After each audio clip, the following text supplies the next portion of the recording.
안녕하세요, 하모니 여러분. 좋은 아침입니다. 상담을 하다 보면 미네랄의 불균형으로 고통받는 사람들을 많이 만납니다.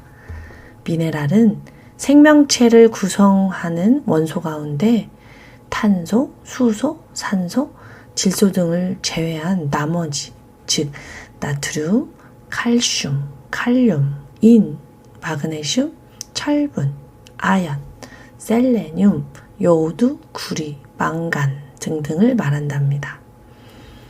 이런 미네랄은 우리 몸이 스스로 만들어낼 수가 없어서 반드시 음식으로 섭취해야 하는 중요한 자원들이죠. 이 중에서 가장 중요한 미네랄은 당연히 나트륨, 즉 소금이고요. 그 다음에 중요한 미네랄은 뭘까요? 바로 칼슘입니다. 소금, 즉 나트륨이 중요한 이유는 바로 물 때문이죠. 소금이 있어야 삼투압에 의해서 물을 잡을 수 있기 때문이죠. 그렇다면 칼슘이 이다지도 중요한 이유는 뭘까요? 칼슘이 중요한 이유는 바로 우리가 움직이는 동물이기 때문입니다.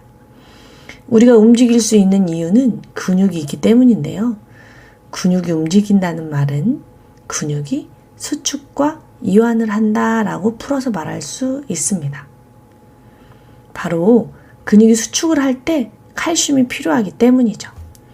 그러므로 인간은, 즉 동물은 물이 없어도 죽고 칼슘이 없어도 죽습니다. 그래서 물을 많이 잡을 수 있는 사람이 생존에 유리합니다.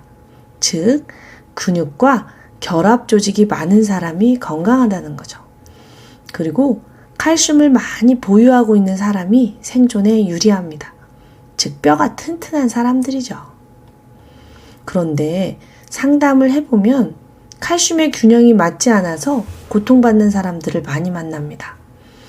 칼슘은 뼈 세포에만 가득가득 있어야 하지 다른 세포에는 있으면 안 됩니다. 왜냐하면 칼슘이 다른 세포에 들어가면 뼈처럼 딱딱해지기 때문이죠.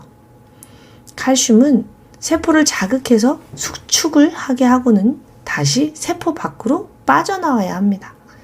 세포 속에 머무르면 안 됩니다. 세포가 딱딱해집니다. 그런데 세포 속으로 들어간 칼슘이 세포 밖으로 나오려면 마그네슘이 필요합니다. 즉 칼슘과 마그네슘의 비율이 맞지 않으면 세포는 지나치게 수축하고 흥분하고 딱딱해집니다. 우리가 스트레스를 받으면 교감신경이 흥분합니다. 교감신경이 흥분하면 어깨가 움츠려듭니다. 만약 칼슘이 부족하다면 우리 몸은 뼈에 저장해 놓은 칼슘을 빼서 어깨를 수축하게 되는 겁니다. 그러면 뼈는 칼슘이 부족해져서 골감소증이 오게 되는 거죠. 만약 마그네슘이 부족하다면 어깨의 칼슘이 빠져나오지 못해서 어깨는 딱딱하게 굳는 겁니다. 이런 상황이 수년간 지속이 된 결과가 바로 질병입니다. 어깨에 칼슘이 쌓이면 어깨가 석회화되고 어깨 통증, 혈관에 칼슘이 쌓이면 혈관이 좁아집니다. 고혈압, 심장에 칼슘이 쌓이면 관상동맥 질환, 심장병, 피부에 칼슘이 쌓이면 피부 경화증, 피부 노화, 뇌세포에 칼슘이 쌓이면 인지기능 저하, 치매, 불면, 위장점막에 칼슘이 쌓이면 위축성, 이염, 소화불량, 위무력 등등등 이런 식으로 뼈는 약해지고 세포는 딱딱해집니다. 칼슘의 위치 변동 때문이죠. 그래서 칼슘만 복용하고 있는 것은 오히려 좋지 않습니다. 칼슘은 반드시 마그네슘과 같이 복용해야 제 역할을 할 수 있습니다. 그런데요, 저산증이신 분들은 칼슘, 마그네슘을 복용하면 소화를 시키지 못해 드시지를 못합니다. 그래서 액상으로 추천을 해드리고 있습니다. 액상 드시다가 좋아지시면 알약으로 바꾸시면 됩니다. 하모니 여러분, 오늘도 생각은 바라보고 마음은 풀어주고 몸은 보살피는 좋은 하루 되세요.